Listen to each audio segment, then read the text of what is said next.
Freelancing শুরু করার 5টা কার্যকরী ধাপ নিয়ে 10 মিনিট স্কুলের একটা ভিডিও আছে, বিশাল জনপ্রিয় ভিডিও, প্রায় 12 লাখের বেশি মানুষ ওই ভিডিওটা দেখেছে। আজকে আমরা এই ভিডিওটা একসাথে দেখবো এবং এই ভিডিওর ব্যাপারে জেনারেল ফ্রিল্যান্সিং এর ব্যাপারে আমার মতামত আমি শেয়ার করবো আপনাদের সাথে এই রিঅ্যাকশন ভিডিওতে। চলুন শুরু করা যাক। কিভাবে ফ্রিল্যান্সিং শুরু করা যায় বলুন তো? একটা কম্পিউটার থাকলে তো শুরু করা যায়, ভিডিও বানিয়ে বিভিন্ন জায়গায় অ্যাড দেখে আর এখানে সেখানে ক্লিক করলেই তো ফ্রিল্যান্সিং শুরু করা যায়। ইউটিউব দেখে শুরু করা যেতে পারে, অথবা টুকটাক কোনো কোর্স করে।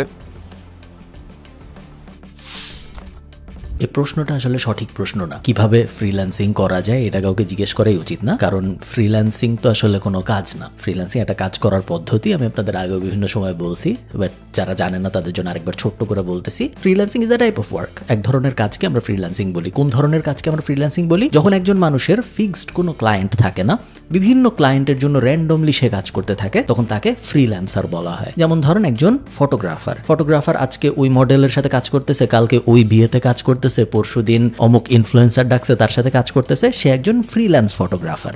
আবার এমনও অনেক মানুষ আছে যারা একটা কোম্পানিতে চাকরি করে ফটোগ্রাফার হিসেবেই। যেমন ধরেন একটা নিউজ অর্গানাইজেশনে বা একটা টেলিভিশনের ডেডিকেটেড ফটোগ্রাফার আছে যারা শুধু ওই কোম্পানিতেই চাকরি করে, ওই কোম্পানির থেকেই সে বেতন পায়। তার মাল্টিপল ক্লায়েন্ট নাই, একটাই ক্লায়েন্ট, ওই কোম্পানি তাকে বেতন দেয়, সেও photographer, but say permanent photographer একটা কোম্পানির। সে চাকরি করতেছে। আর এইখানে অন্য যে ফটোগ্রাফারটার কথা আমি বললাম, সে ফ্রিল্যান্সিং করতেছে, কারণ সে একসাথে 5-6 জনের জন্য ফটোগ্রাফি করতেছে। সো ফ্রিল্যান্সার হওয়ার মানে কি আমি এখন বলবো ফটোগ্রাফার কেমনে হয়? না, freelancing is a type of work. একটা কাজের ধরনকে আমরা ফ্রিল্যান্সিং বলি। সেটা ফটোগ্রাফারের জন্য হইতে পারে, গ্রাফিক ডিজাইনার বেতন পায় মাসে, এরকম ফুল টাইম চাকরি করে, এরকমও হয়। আবার ফ্রিল্যান্সারও হয়। ফটোগ্রাফার একজন ফ্রিল্যান্সারও হয়, আবার একজন ফুল টাইম চাকরি করে, এরকম মানুষও হয়। সো ফ্রিল্যান্সিং কিভাবে করে এই কথার কোনো মানে নেই, যেরকম ভাবে চাকরি কিভাবে করে এই কথার কোনো মানে নেই।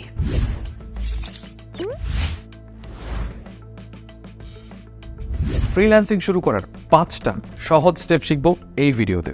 So let's start. আমার খুব ভালো লাগে যখন কেউ অনেক সুন্দর করে কথা বলে এবং খুব প্রেজেন্টেবল হয়। আমি নিজে অত প্রেজেন্টেবল না, আপনারা দেখতে পাইতেছেন আমি একটা সবুজ গেঞ্জি পরে র্যান্ডম ভিডিও করতেছি এবং আমার কথাবার্তাও করতেছি, খাইতেছি, এই ধরনের। বাট উনাকে যখন আমি দেখছি যে খুব সুন্দর একটা স্যুট পরে একদম প্রফেশনালি একটা হোয়াইট বোর্ডের সামনে দাঁড়িয়ে ভিডিও করছে, দেখতে খুব ইমপ্রেসিভ লাগে আমার এসব। ফ্রিল্যান্সিং শুরু করার প্রথম ধাপ একটা স্কিলকে প্রপারলি শেখা। আপনি ফ্রিল্যান্সিং করতে গেলে আপনাকে যে কোনো একটা স্কিল খুব ভালোভাবে শিখতে হবে, জানতে হবে, পারতে হবে। অ্যান্ড দেন আপনি ওই স্কিলটাকে সেল করে আসলে ফ্রিল্যান্স মার্কেট প্লেসে কাজ করতে পারবেন। সো প্রশ্ন এখানে থেকে যায় যে ভাই আমি আসলে ফ্রিল্যান্সিং তো করব, কিন্তু কোন স্কিলটা আসলে শিখবো? কোন স্কিলটা শিখবো এটাতে উনি যাওয়ার আগে আমি আপনাদের বলি যে হ্যাঁ, কথা সত্যি, ফ্রিল্যান্সিং বা যে কোনো ধরনের কাজ আমরা ফ্রিল্যান্সিং শুরু করার ওই অ্যাঙ্গেল আর বলবো না, যেহেতু আমরা শুরুতেই বললাম যে ফ্রিল্যান্সিং আসলে একটা কাজের টাইপ। সো ওইটাকে প্রায়োরিটি আমরা ওভাবে দিব না। এটা বাংলাদেশ সরকার বলেন বা জেনারেল ইউটিউব সিন বলেন, সবাই ফ্রিল্যান্সিং বলে এই জিনিসটাকে পচায় ফেলছে। Freelancing is just a term, এটা আমরা আপাতত অ্যাভয়েড করি। যে কোনো কিছু করে টাকা করার ফার্স্ট স্টেপ হলো একটা স্কিল শেখা। কারণ একজন মানুষ আরেকজন মানুষকে তখনই টাকা দেয় যখন সে তার কাছ থেকে একটা স্কিলড লেবার পায়, তাই না? আপনি আপনার বাসায় একজন ইলেকট্রিশিয়ান আসলো, আয়সা একটা ফ্যান লাগাইলো, তাকে আপনি কেন টাকা দিলেন? তাকে আপনি এই জন্য টাকা দিলেন কারণ তার একটা স্কিল আছে, ফ্যান লাগানোর স্কিল, ইলেকট্রিশিয়ানের স্কিল। সে ওই স্কিলটা অ্যাপ্লাই করে আপনার একটা কাজ করে দিছে যাতে আপনার লাভ হবে। আপনার লাভ হয়েছে কি? আপনার এখন ফ্যান ঘুরে আপনি বাতাস পান। তার লাভ হয়েছে কি? সে টাকা পাইছে। সো একটা উইন উইন সিচুয়েশন যখন ক্রিয়েট হয় একজনের স্কিলের বিনিময় এবং আরেকজনের টাকার বিনিময়, ওইটা একটা আইডিয়াল ট্রানজাকশন অফ বিজনেস, তাই না? সো এই ট্রানজাকশন হওয়ার জন্য যে জিনিসটা অবশ্যই লাগে সেটা হলো একটা স্কিল। একটা স্কিল যদি না থাকে, ওই ইলেকট্রিশিয়ানের যদি ইলেকট্রিশিয়ানের কাজকর্ম করার স্কিল না থাকতো, সেক্ষেত্রে তো আপনি তাকে টাকা দিতেন না। সো স্কিল অবশ্যই প্রাইমারি। সেকেন্ড আরেকটা যে জিনিস খুব ইম্পর্টেন্ট সেটা হলো দ্য এবিলিটি টু সেল। এটা হয়তো উনি বলেন না, আমি জানি না সামনে বলবেন নাকি। শুধু একটা স্কিল জানি এটা এনাফ না, স্কিলটা বেচতে পারার এবিলিটিটা খুব বেশি ইম্পর্টেন্ট। যদি আপনি আপনার স্কিলটা বেচতেই না পারেন, মানুষ যদি না বুঝে, মানুষকে যদি আপনি কনভিন্স করতে না পারেন যে হ্যাঁ অন্যান্য যত ইলেকট্রিশিয়ান আছে তাদেরকে হায়ার না করে আমাকে হায়ার করা উচিত, কারণ আমি এই কারণে ভালো, এই জিনিস আমি করছি, দেখো আগে এগুলা ভালো, তাহলে কিন্তু আপনি আগাইতে পারবেন না, আপনি যত বড় স্কিলড মানুষই হন। সো স্কিল অনেক ইম্পর্টেন্ট, সেল করতে পারার স্কিল আরো বেশি ইম্পর্টেন্ট। সেক্ষেত্রে আমি আপনাদেরকে দু একটা সাজেশন দিতে পারি। যেমন আপনারা যদি ডেটা এন্ট্রি বা রাইটিং রিলেটেড কোনো কাজ করতে চান, সেক্ষেত্রে আপনাদেরকে মাইক্রোসফট অফিস বা গুগল ডক, স্প্রেডশিট এই টাইপের জিনিসপাতিগুলো শিখতে হবে। উনি এখানে একটা দাগ দিল, কিন্তু আমি আপনাদের বলি এই যে data entry, Microsoft Office, Google doc sheet, এগুলো কোনো স্কিলের মধ্যে পড়ে না, এগুলোর পিছনে যাওয়া যাবে না। এমন কিছু যা একটা 5-10 বছরের বাচ্চাকে 1-2 ঘন্টার মধ্যে শিখায় ফেলা যায় সেটা কোনো স্কিল না, এটা কমন সেন্স দিয়ে বোঝা যায়। আমি যদি আমার 10 বছরের ছেলেকে, 10 বছরের মেয়েকে, 10 বছরের ভাইগনাকে, 10 বছরের কোনো এক পিচ্চিকে এখানে এই চেয়ারটায় ওকে বসায় রাখি এবং ওকে আমি এখানে দেখাই যে কিভাবে মাইক্রোসফট ওয়ার্ডে কাজ করতে হয়, কিভাবে এক্সেলে কাজ করতে হয়, 1 ঘন্টার বেশি লাগবে না, ওরা পুরো জিনিস বুঝাই ফেলতে। মাইক্রোসফট ওয়ার্ডের আবার কাজ কি? একটা সাদা মাইক্রোসফট ওয়ার্ড বের করে কিবোর্ড দিয়ে টাইপ করলেই তো মাইক্রোসফট ওয়ার্ডের কাজ হয়ে যায়। ফরম্যাটিং এর বেসিক সবাই পারে, টাইমস নিউ রোমান দিবন এরিয়াল দিয়ে ওগুলো সবাই পারে। গুগল ডক সেম জিনিস। এক্সেল একটু অ্যাডভান্সড, বাট এআই চলে আসার কারণে এক্সেলও অ্যাকচুয়ালি মিডিওকার লেভেলের হয়ে যাচ্ছে আস্তে আস্তে। বেশিরভাগ মানুষের অ্যাডভান্সড এক্সেল ফাংশনালিটির জন্য এআই এর হেল্পে তারা করে ফেলতে পারে। সো ডেটা এন্ট্রি টাইপ জিনিসপত্র আমি স্কিলের কাতারে রাখি না। সাধারণত পিরামিডের একদম নিচে ধরেন সবচেয়ে বাজে কোয়ালিটির মানুষজন যারা কিছু একটা করতে চায় তারা ডেটা এন্ট্রি টাইপ জিনিসপত্রের দিকে যায়। ওই দিকে যায় ইনকামও কখনো হয় না, ওই দিকে যায় বড় লোকও কখনো কেউ হয় না, এবং ওই জিনিস তাও রিপ্লেস হয়ে যাচ্ছে এআই এর কারণে। সেকেন্ডলি, গ্রাফিক ডিজাইন যদি শিখতে চান সেক্ষেত্রে মিনিমাম আপনাদেরকে অ্যাডোবি ফটোশপ অথবা ইলাস্ট্রেটর এই জিনিসটা শিখতে হবে। যদি ফটোশপ এবং ইলাস্ট্রেটরের ঝামেলা এড়াতে চান সেক্ষেত্রে ক্যানভা দিয়েও আপনারা বেসিক গ্রাফিক ডিজাইনের কাজগুলো শিখে নিতে পারেন। সুন্দর করে যদি আমি বলি, আমার এই সেফ মেন্টালিটি এবং খুব অল্পতেই আপনার হয়ে যাবে, কোনো সমস্যা নেই, এই অ্যাঙ্গেলটাই আমার পছন্দ না। আপনি যদি লাইনটা খেয়াল করেন, যদি ফটোশপ ইলাস্ট্রেটরের কমপ্লেক্সিটি এড়াইতে চান তাহলে ক্যানভা দিয়েও আপনারা করে ফেলতে পারবেন। বিষয়টা এমন না, ফটোশপ ইলাস্ট্রেটর ক্যানভার অল্টারনেটিভ না। এবং এই যে টোনটা, যে আপনি কঠিনগুলা করবেন না, ঠিক আছে, কঠিনগুলো করার কোনো দরকার নেই, আপনি ক্যানভা দিয়ে কাজ চালায় নেন। এই যে মডেলটা, যে না কঠিনগুলো দরকার নেই, সহজটা দিয়ে, ওটা দিয়ে আসলে হয় না। কারণ কঠিনগুলো কঠিন ফর আ রিজন। কঠিনগুলো ভালো কাজ করা যায়, এই কারণেই কঠিনগুলো শেখা জরুরি, এই কারণেই কঠিনগুলো কম শেখে, এবং এই কারণেই কঠিনগুলোর মধ্যে টাকা আছে। সহজ জিনিস যেটা সবাই পারে ওগুলোর মধ্যে আসলে টাকা নাই। Canva is one of them. Canva still মানুষ অনেক টাকা আয় করে, বাট তারা ক্যানভা এক্সপার্ট অ্যাকচুয়ালি। বেসিক ক্যানভায় যায় কয়েকটা ছবি অ্যাড করে কয়েকটা জিনিস লিখতে তো সবাই পারে, ওটার মধ্যে কোনো টাকা পয়সা নেই, ওই জিনিস করার কোনো মানে নেই। থার্ড সেটা হচ্ছে ডিজিটাল মার্কেটিংয়ের জন্য আপনারা কি শিখবেন। ডিজিটাল মার্কেটিংয়ের জন্য প্রথমে শিখতে হবে আপনাদেরকে এসইও, সার্চ ইঞ্জিন অপটিমাইজেশন। এই একটা শিখলেই আপনি অনেক কাজ পেয়ে যেতে পারেন। ডিজিটাল মার্কেটিংয়ের জন্য প্রথমেই শিখতে হবে এসইও, এটা সঠিক কথা না। ডিজিটাল মার্কেটিং মানে হলো কোনো একটা প্রোডাক্ট বা সার্ভিস আমি ডিজিটালি মার্কেট করার চেষ্টা করতেছি। ডিজিটালি মার্কেট করার মানে কি? বিলবোর্ড বসাবো না, ফেসবুকে অ্যাড দিব, টিভিতে অ্যাড চালাবো না, ইউটিউবের ভিডিওর মাঝখানে অ্যাড আসবে, এমন কোনো কিছু যেটা আমি ডিজিটালি একটা মানুষের কাছে পৌঁছানোর চেষ্টা করতেছি, ওইটাই digital marketing. So digital marketing অনেক রকম হইতে পারে। ইমেল পাঠানো একটা ডিজিটাল মার্কেটিং এর অংশ, ফেসবুকে অ্যাড দেওয়া একটা ডিজিটাল মার্কেটিং এর অংশ, ফেসবুকে নর্মালি অর্গানিক পোস্ট করাও ডিজিটাল মার্কেটিং এর অংশ হইতে পারে। ইনফ্লুয়েন্সার মার্কেটিং আছে, এআই মার্কেটিং চলে আসছে, এসইও আছে, গ্রোথ হ্যাকিং আছে, অনেক ধরেন 20-30টা সাব সেগমেন্ট আছে। সো ডিজিটাল মার্কেটিং এর জন্য এসইও শেখাটাই জরুরি, এটা আমি কখনো মনে করি না। ইনফ্যাক্ট অনেক মার্কেট আছে যেসব মার্কেটে এসইও শেখা আসলে জরুরি না, এবং ওইসব মার্কেট এমন যেসব মার্কেটে এসইও থেকে অন্যান্য প্ল্যাটফর্ম এত ভালো কাজ করে যে এসইও শেখাটা অ্যাকচুয়ালি একটা লস প্রজেক্ট ওইসব মার্কেটের জন্য। এটা ছাড়াও অন্যান্য প্ল্যাটফর্মের অপারেশনগুলো আপনারা শিখতে পারেন, যেমন ফেসবুক মার্কেটিং কিংবা ইনস্টাগ্রাম মার্কেটিং কিংবা গুগল অ্যাডস, অথবা আপনারা ওয়েব রিসার্চ করেও বেসিক্যালি ডিজিটাল মার্কেটিংয়ের বেসিক কাজগুলো করতে পারেন। Web research is not really part of digital marketing. Web research বা সোজা বাংলায় রিসার্চ সব ফিল্ডের জন্য অ্যাপ্লিকেবল হয়। সাধারণত রিসার্চ একটা আলাদা ফিল্ড হিসেবেই ধরা হয়, বাট সব কিছুর জন্যই রিসার্চ লাগে। যে গ্রাফিক ডিজাইন করতেছে তারও রিসার্চ করতে হয়, কিরকম কালার থিওরি ইউজ করবো, কিরকম ডিজাইন বানাবো, ডিজাইন ইন্সপিরেশন কোথা থেকে আসবে, যে ভিডিও এডিট করতেছে তারও রিসার্চ করতে হয়, যে ডিজিটাল মার্কেটিং করতেছে তারও রিসার্চ করতে হয়। সো ওয়েব রিসার্চ একটা সেপারেট ক্যাটাগরি বলা উচিত হবে না। সো এই স্কিলগুলো শিখে ডিজিটাল মার্কেটিং রিলেটেড কাজগুলো করা যাবে। দেন ভিডিও এডিটিংয়ের জন্য আসলে আপনাকে কিছু পার্টিকুলার সফটওয়্যার শিখতে হবে। সেটা অনেক ফ্রি সফটওয়্যার আছে, ফিল্মোরা আছে, অ্যাডোবি প্রিমিয়ার প্রো আছে, ফাইনাল কাট প্রো আছে, অ্যাডোবি আফটার ইফেক্ট আছে। এগুলোর যে কোনো একটা শিখে আপনি ভিডিও এডিটিং এর কাজটা শিখতে পারেন, এবং সেই স্কিলটা সেল করে আপনি ফ্রিল্যান্সিং করতে পারেন। ভিডিও এডিটিং আমি আর ডিটেল বললাম না, ভিডিও এডিটিং এর ডিমান্ড প্রতিনিয়তই বাড়ছে, এবং উনি ঠিকই বলছেন। আপনি যদি একটা এডিটিং টুল ভালো মতো শিখেন, ফিল্মোরা টিলমোরা না, final cut pro is a good option. CapCut দিয়ে এখন আস্তে আস্তে মানুষ ভালো করতেছে, বাট প্রিমিয়ার প্রোতে যেতে পারলে সবচেয়ে ভালো। শুধু টুল শিখাটাই এনাফ না, সায়েন্স এবং আর্ট ডেভেলপ করা, যে একটা ভিডিও আসলে কেন সুন্দর একটা ভিডিও হয়, একটা ভিডিওর মধ্যে কি থাকলে ওই ভিডিওটাকে সুন্দর ভিডিও বলে, ঠিক কোন জায়গায়। ধরেন টুল দিয়ে আপনি একজনকে শিখাইতে পারবেন যে ভিডিওর মধ্যে মিউজিক কিভাবে দেয়, কিন্তু মিউজিকটা আসলে কোথায় যাবে, কেন যাবে, কতটুকু ভলিউমে যাবে, কোন সময় আস্তে আস্তে মিউজিকটা কমবে, কোন সময় আস্তে আস্তে মিউজিকটা বাড়বে, ওই যে আর্টটা, ওই আর্টটা ভিডিও এডিটিং এর খুব ইম্পর্টেন্ট একটা পার্ট। টুল ইজি ব্যাপার। আসলে প্রশ্ন আসছে যে ভাই স্কিল তো সাজেস্ট করলেন, এখন একটা স্কিলকে শিখবো আসলে কিভাবে? এক্স্যাক্টলি, একটা স্কিল আমরা শিখবো কিভাবে? সো একটা স্কিল সহজে শেখার 4টা সহজ স্টেপ আমি আপনাদেরকে এক্সপ্লেন করছি এখন। সহজ স্টেপের 1 নাম্বার স্টেপ হচ্ছে যে ডিকনস্ট্রাকশন। একটা স্কিল শিখতে গেলে সর্বপ্রথমে ওই স্কিলটাকে আপনি যদি ডিকনস্ট্রাক্ট করতে পারেন তখন আসলে শেখাটা খুব সহজ হয়। হোয়াট ইজ ডিকনস্ট্রাকশন মানে একটা জিনিসকে ছোট ছোট ভাগে ভাগ করা। ফর অ্যান এক্সাম্পল, আপনি গ্রাফিক ডিজাইন শিখতে চাচ্ছেন এবং গ্রাফিক ডিজাইনের মধ্যে আপনি 3টা এরকম পার্ট পেলেন, যে 3টা পার্ট আসলে আপনাকে শিখলে প্রপারলি আপনি গ্রাফিক ডিজাইনার হিসেবে নিজেকে মার্কেট প্লেসে জাহির করতে পারবেন।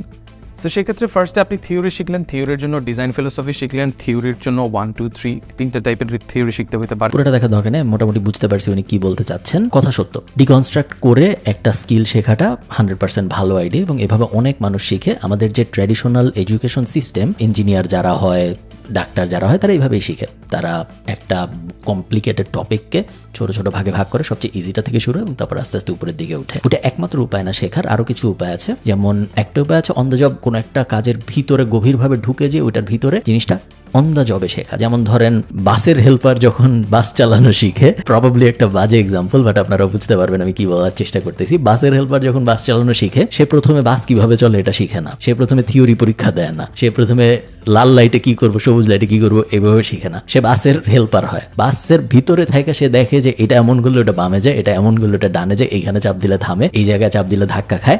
জবের ভিতরে শিখে। সো এরকমও অনেকে এভাবে স্কিল শিখতে পছন্দ করে যে আমি এত কিছু বুঝি না, আমি ডাইরেক্ট একদম ফটোশপের ভিতরে চলে যাবো, আমি ডাইরেক্ট প্রিমিয়ার প্রোর ভিতরে চলে যাব, দেখবো ভিতরে কি হইতেছে, আস্তে আস্তে ব্যাক ট্র্যাক করে শেখার চেষ্টা করবো। ওভাবে অনেকে করে। বাট হ্যাঁ, আই থিঙ্ক বেশিরভাগ মানুষের জন্য ভাইয়া যেটা বলছেন ওইটা ইজিয়ার অ্যান্ড বেটার অ্যাপ্রোচ হবে। দ্বিতীয় যে স্টেপটা আছে কোনো একটা স্কিল শেখার, সেটা হচ্ছে এলিমিনেট দ্য ব্যারিয়ার। মানেটা কি আসলে? আপনার শেখার যাত্রায় যত রকমের বাধা আছে সব বাধাকে আপনার পরিহার করতে হবে। এগুলো বেসিক কথাবার্তা, যে কোনো একটা কিছু শেখার সময় ফোকাস থাকতে হবে। একটা স্কিল শিখতে গেলে অনেক ধরনের ডিস্টার্বিং এলিমেন্টস চলে আসে। ফর এক্সাম্পল, আপনি হয়তো কম্পিউটারে বসে কোনো একটা স্কিল শিখতে চাচ্ছেন, কিন্তু আপনার মনে হলো একটু গেম খেলি, ওটাও ফোকাসই বেসিক্যালি একই জিনিস। সবচেয়ে চ্যালেঞ্জিং যে বিষয়টা শেখার বেলায় মোটিভেশনটা ধরে রাখা। যে আপনি খুব মোটিভেটেড হলেন, একদিনে হচ্ছে শিখবেন, দ্বিতীয় দিন শিখছেন, থার্ড দিন থেকে মোটিভেশনটা কমে যায়।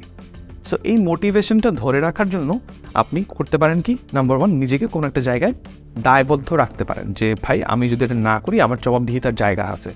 সো আপনার কোনো একজন মেন্টরের আন্ডারে করতে পারেন, অথবা এমন কোনো কোর্স যেখানে আপনি স্টেপ বাই স্টেপ নিজেকে মোটিভেটেড রাখতে পারবেন, ওই রকম একটা কারিকুলাম বেসকে ধরে আপনি একটা কোর্স শিখতে পারেন। কোনো একটা কিছুর মোটিভেশন মূলত যায় হলো যখন ওই জিনিসটা কঠিন হওয়া শুরু করে। কারণ কঠিন হওয়ার আগ পর্যন্ত সব কিছুই মজার। কোনো একটা সহজ জিনিস যদি আমি আপনাকে করতে দিই, আপনি দিনের পর দিন করতে পারবেন, কোনো সমস্যা নেই, দেখবেন ভালোই লাগতেছে। যখনই ওই জিনিস আস্তে আস্তে কঠিন হয় তখন মোটিভেশন আস্তে আস্তে কমে, কারণ ব্রেইন আমাদের বলে অন্যান্য আরও অনেক সহজ জিনিস আছে চারিদিকে, ওগুলা কর, এটা করতেছিস কেন এই কঠিন জিনিসটা। সো মোটিভেশন আনার সবচেয়ে বেস্ট উপায় হলো কুইক উইনস অ্যাচিভ করার চেষ্টা করা। আপনি ধরেন খুব তাড়াতাড়ি একটা এমন লোগো বানায় ফেলতে পারছেন যেই লোগোটা অ্যাপ্রিসিয়েটেডও হয়েছে এবং অ্যাকচুয়ালি রিয়েল লাইফে ইউজও করতেছে মানুষজন। আপনি খুব তাড়াতাড়ি একটা ক্লায়েন্ট পেয়ে গেছেন যে আপনাকে অল্প টাকা দিছে বা ফ্রি কাজই আপনি করার কারো অপরচুনিটি পাইছেন। সো কাজগুলা পাইলে যখন ডোপামিন আসে তখন মোটিভেশন আসে। যে কোনো কাজে আপনি যখন শিখতে যাবেন শুরুতে অনেক সহজ থাকে, তারপর একটু কঠিন হয়, তারপর আরেকটু কঠিন হয়, তারপর অনেক কঠিন হয়, তারপর আরও অনেক কঠিন, তারপর আবার আস্তে আস্তে সহজ হওয়া শুরু হয়। এই যে কঠিন হওয়ার পার্টটা, ওই পার্টটাই মেনলি মানুষ মোটিভেশনটা ধরে রাখতে পারে না, কারণ জিনিস কঠিন হয়ে গেছে। অ্যান্ড 4 নাম্বার যে স্টেপটা সেটা হচ্ছে প্র্যাকটিস প্র্যাকটিস প্র্যাকটিস। অবশ্যই, আসলে অবভিয়াস আমি 10 মিনিট স্কুল তো আসলে ম্যাস মানুষজনের জন্য ভিডিও বানায়, সবাই দেখবে। সো অনেক বেসিক কথা আছে যেগুলা 10 মিনিট স্কুলের বা ভাইয়ার বলতে হচ্ছে হয়তো, যেগুলা আমি হয়তো বলতাম না। যে ফোকাস থাকতে হবে তো সবাই জানে, প্র্যাকটিস করলে ভালো হবে তো সবাই জানে, বাট আমি তো একটা স্পেসিফিক অডিয়েন্সের জন্য বানাই। বাট 10 মিনিট স্কুল যেহেতু পুরো দেশের জন্যই বানায় বলা যায়, সো ওদের অনেক কিছু আরও ডাউন বা ব্রেকডাউন করতে হয়, যেটা হয়তো আমার করা লাগে না। মূল আলোচনায় ফিরে যাই যে আমরা ফ্রিল্যান্সিং শুরু করার ফার্স্ট স্টেপের মধ্যে কিন্তু এতক্ষণ ব্যাখ্যা করলাম। এবার সেকেন্ড স্টেপে দেখব যে কি সেকেন্ড স্টেপ, সেটা হচ্ছে কাজ সংক্রান্ত একটা পোর্টফোলিও তৈরি করা। পোর্টফোলিও বানান ভুল, আমি 10 মিনিট স্কুলের কাছ থেকে এটা আশা করি নাই। পোর্টফোলিও না পোর্টফোলিও, ইংলিশ শব্দ, সব বাংলা। এখন পোর্টফোলিও জিনিসটা কি আসলে? পোর্টফোলিও জিনিসটা হচ্ছে এমন একটা প্লেস ওয়েবের যেখানে হচ্ছে আপনি এতদিন পর্যন্ত যে যে কাজ করেছেন সেগুলোকে সংরক্ষণ করে রাখা। সেটা হতে পারে কোনো ওয়েবসাইট, সেটা হতে পারে কোনো drive, storage, any other thing. So আপনি যে স্কিলটা জানেন বা শিখেছেন সেই স্কিলটাকে নিয়েই একত্রিত করেই বেসিক্যালি আপনাকে পোর্টফোলিওটা সাজাতে হবে। সো আমি উদাহরণস্বরূপ বলছি যে যারা গ্রাফিক ডিজাইনার আছে তাদের জন্য বিহ্যান্স একটা খুব ভালো পোর্টফোলিও সাইট, ড্রিবল একটা খুব ভালো পোর্টফোলিও সাইট, অ্যান্ড প্রশ্ন একটা আসে এই জায়গাতে যে ভাই আমি তো কোনো ক্লায়েন্টের কাজ করিনি, তাহলে আমি পোর্টফোলিওটা বানাবো কিভাবে? সেক্ষেত্রে চিন্তার কোনো কারণ নাই, কারণ আপনি যখন একটা কাজ বা স্কিল শিখছেন তখন ওই কাজ বা স্কিল শিখতে গিয়ে আপনি অনেক ধরনের প্রজেক্ট করেন, সেই প্রজেক্টগুলোকে দিয়েই কিন্তু আপনি সুন্দর একটা পোর্টফোলিও বানিয়ে ফেলতে পারেন। পোর্টফোলিও যদি আপনার না থাকে, বা পোর্টফোলিওতে একটা কঠিন শব্দ, সহজ করে বললে example of what you learn, এটা যদি আপনার না থাকে তাহলে আপনি কোনো জায়গায় যেয়ে ভালো করতে পারবেন না এরকম ক্ষেত্রে। কারণ দেখেন, একটা ডাক্তার কেন একটা জায়গায় চাকরি পায়? কারণ ওর একটা সার্টিফিকেট আছে, এই সার্টিফিকেট দেখেই যে চাকরি দিচ্ছে সে হসপিটাল বুঝে যে হ্যাঁ ওর এই সার্টিফিকেট আছে, ওর FCPS আছে, MBBS আছে, ও ডাক্তারি তার মানে পারে, ওকে ছোট পজিশনে নেই, তারপর জবের ভিতরে আস্তে আস্তে ওকে উপরের দিকে উঠাবো যদি ওর পারফরমেন্স ভালো হয়। একজন লোগো ডিজাইনার যখন আপনার সামনে আসে, একটা ভিডিও এডিটর যখন আপনার সামনে আসে, একটা AI কোডার যখন আপনার সামনে আসে, একটা এলিমেন্টর এক্সপার্ট যখন আপনার সামনে আসে, এইসব স্কিলের তো সার্টিফিকেট নাই। সো কিভাবে বুঝবো?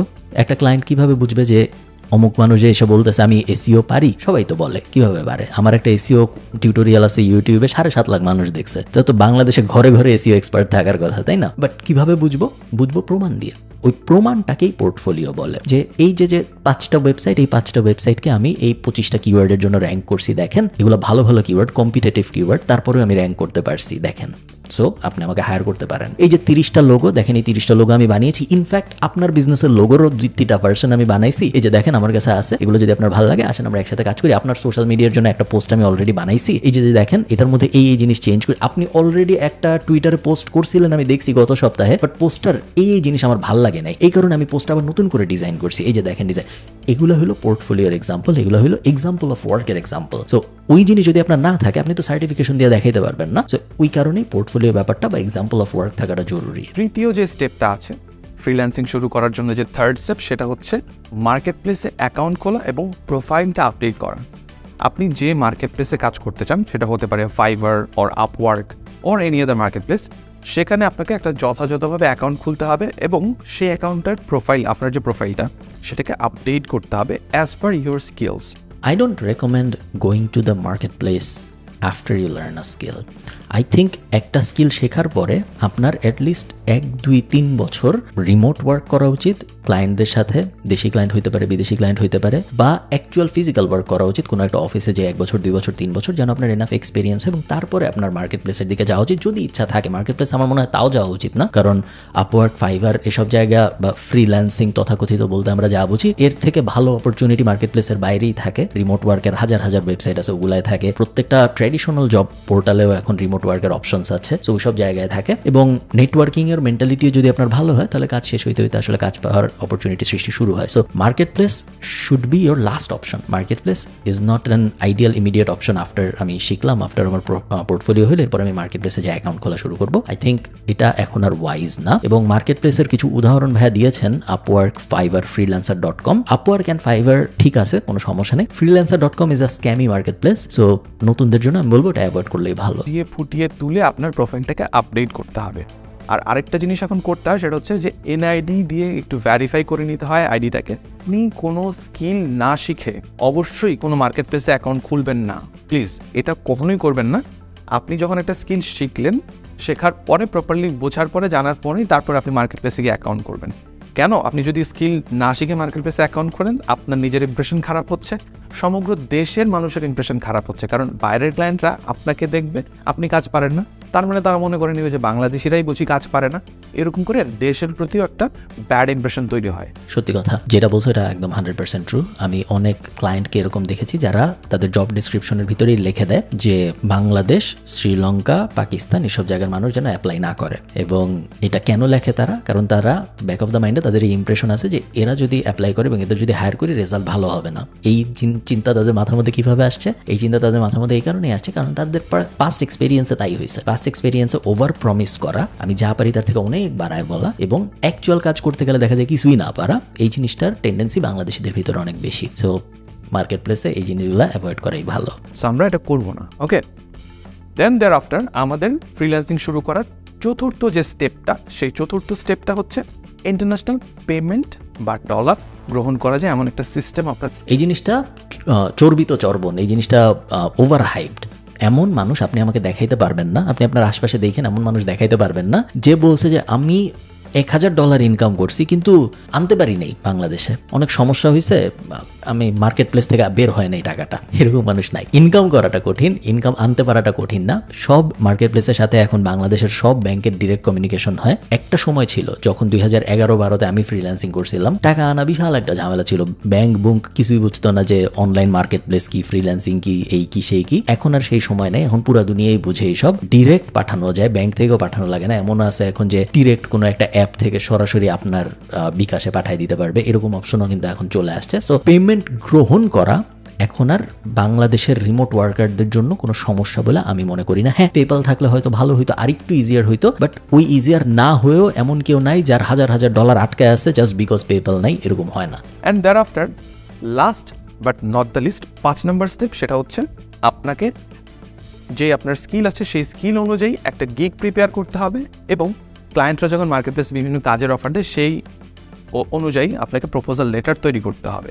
সো গিগ কি, প্রপোজাল লেটার কি, এগুলো আপনারা যখন ফ্রিল্যান্সিং রিলেটেড ডিফারেন্ট স্কিল শিখবেন বা কোনো কোর্স করবেন, তখন প্রত্যেকটা জায়গায় কীভাবে ওই রিলেভেন্ট গিগ তৈরি করা যায় বা ওই রিলেভেন্ট। ফাইবার নামে একটা মার্কেট প্লেস আছে, যে মার্কেট প্লেসের মডেলটা হলো আমি আগে আমার কাজের অ্যাডভার্টাইজ করব, মানুষ এসে হায়ার করবে। সো ওই মার্কেট প্লেসটায় যে ফ্রিল্যান্সাররা বলে যে আমি লোগো বানাবো আমাকে $20 দিলে, আমি ওয়েবসাইট বানাবো আমাকে $200 দিলে, বলে তাদের সার্ভিস লিস্ট করে রাখে, এবং ক্লায়েন্টরা তারপরে এসে যেটা পছন্দ হয় পোর্টফোলিও দেখে তাকে সিলেক্ট করে। এই ব্যাপারটাকে বলে গিগ বানানো। আর ট্রেডিশনাল মার্কেট প্লেস যেগুলো আছে আপওয়ার্ক টাইপ, সেগুলো চলে নর্মাল চাকরির যেসব বিডি জবস টপস আছে ওই সবের মতো। সো ওখানে ক্লায়েন্টরা আগে জব পোস্ট করে, এরপরে ফ্রিল্যান্সাররা বা যারা চাকরি খুঁজতেছে তারা যায় বলে তোমার এই কাজটা আমি করতে পারবো, আমি এত টাকা নিব, আমাকে তোমার নেওয়া উচিত, কারণ আমি এই জিনিস পারি এবং তোমার কাজটা এই কারণে আমি ভালো মতো করতে পারবো। ওইটাকে বলে প্রপোজাল লেটার বা অফার লেটার পাঠানো। আমি এখানে ছোট্ট করে বলি, গিগ হচ্ছে একটা দোকানের মতো, যেখানে বেসিক্যালি আপনি কোন ধরনের স্কিল পারেন এইটা সাজিয়ে লিখে রেখেছেন এবং আপনার অফারিংসগুলো দিয়েছেন যে এই কাজের জন্য আমি এত টাকা নিব, ওই কাজের জন্য অত টাকা নিব, এইরকম আর কি জিনিসটা। আর প্রপোজাল লেটার হচ্ছে ক্লায়েন্ট যখন আপনাকে একটা কাজের বিজ্ঞপ্তি দেয় তখন আপনি ক্লায়েন্টকে অ্যাপ্রোচ করবেন ফার্স্টে, কাভার লেটার বলে আর কি এটাকে। সো ক্লায়েন্টকে যেই লেটারের মাধ্যমে অ্যাপ্রোচ করবেন এবং যেই লেটারটা পড়ে ক্লায়েন্ট আপনাকে কনভিন্সড হবে, আপনার সাথে যোগাযোগ করবে এবং আপনাকে কাজটা দিবে, সেটাই বেসিক্যালি প্রপোজাল লেটার। সো এগুলো লিখতে যখন আপনারা ফ্রিল্যান্স মার্কেট প্লেসে কাজ করা শুরু করবেন তখন এগুলো আস্তে আস্তে অনেক কিছু জেনে যাবেন, বুঝে যাবেন। সো আমরা মূলত এই ভিডিও থেকে শিখলাম। ওকে, এই ভিডিও থেকে কি কি শিখলাম এটা তো আপনারা জানেনই, এটা আরেকবার দেখার দরকার নেই। ইট ওয়াজ আ নাইস ভিডিও, বেশ নাইস, বেসিক, বাট বেসিক মানুষদের জন্যই হয়তো বানানো, এই কারণেই বেসিক, বাট নাইস ভিডিও। আমার দেখে বেশ ভালো লাগছে।